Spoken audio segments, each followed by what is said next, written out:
Iste mu go le beg an caiinte faoi ramadach, agus mu go le brenn an éideocht halfach. Wa se be sin hanna nó chola sib faoin éideocht halfach I réomh hanna. Well sé nuair úsáid mu an éideocht halfach nuair nátá rud cinint is sellh ina hellh ag duine cinint. Sinna fá go bhfuil cé leis sé scrífa aon sin. Mo rud cinint, de rud cinint, a más buchail nó a más cailín, mhór agus a nimhir olra na dum caiint faoi chrúpa daoine. Sin nuair úsáid muid an éideocht halfach. Nis tá cúpla rial I gceist leis an éideocht halfach, tá muid go tús a chur lob sin agus muid go beg an caiinte I dhéanamh fúb. Nis tá an céanúir úsáid muide ach an sin tá cúpla rial baint le cén tús a bhíonn le cebi cén ocail tá muid úsáid.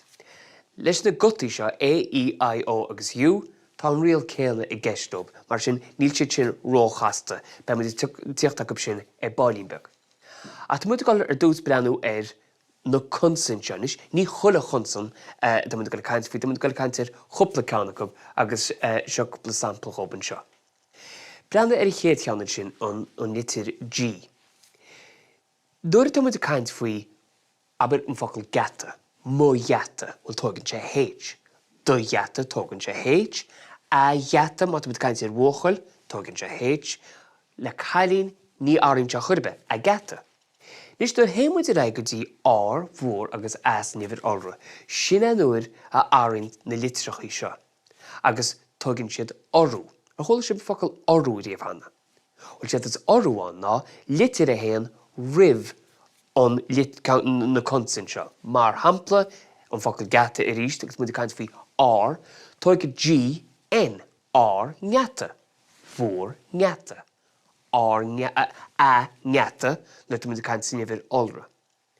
Má brenn tú an litir C, mar chéile le mo chóta, do chóta, mar éine sin an G, ach tar héimmuid ra go dtí R, mhór agus as nimhir olra, tógad sé orú, agus an orú chuig an C ná G, mar hampla an focail cóta.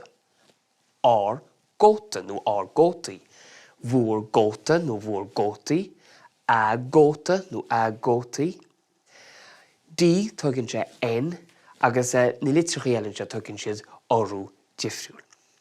Ceacair brenn muid an sampla an seota ein tá bróg aine seo, agus tá sin an focail bróg le B. Tógann B, M ribhe, an orú M ribhe, agus bheice muid sin I gan second. Mo tógann sé H mar a dúirt muid bálínbeg, mo bhróg. De tógann sé H, agus freisin tógann a, na dúirt caiintear bhuachail nó firincinach, a bhróg agus de bhróg. Má héimmuid rais go dtíon sampla bhí aine ball le cóta, mo bhróg, do bhróg, a chóta. Bheice tú be sin? An sin na héimmuid ra go dtí a buninscinach nó cailín ní áirinse. Bróg, nó a cóta, nó a dinear, is cuma atrab. Nis dúir héimmuid ra go dtí R, mhór agus as nimhir olra sin nuair a tá muid tuairteach an orú sin a ríist. R, mróg, nó R mróg am tú caiint níos múna ceann.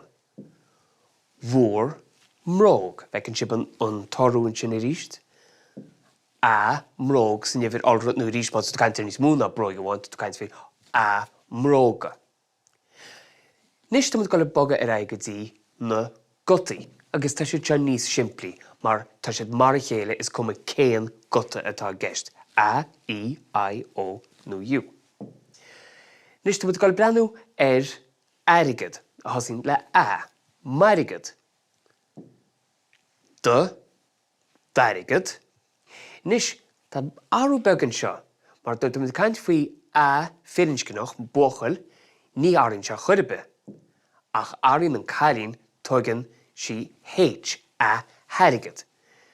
Nis le R, mhór agus as nimhir olra tógann chuincheannach N, agus is cuma céan gota atá aidan seo más moráiste, nó doráiste, nó a óráiste, nó má fiúin más I, má tú caiint iglú mar hampla, a higlú, má tú caiint U, ochtaróte, R, nochtaróte.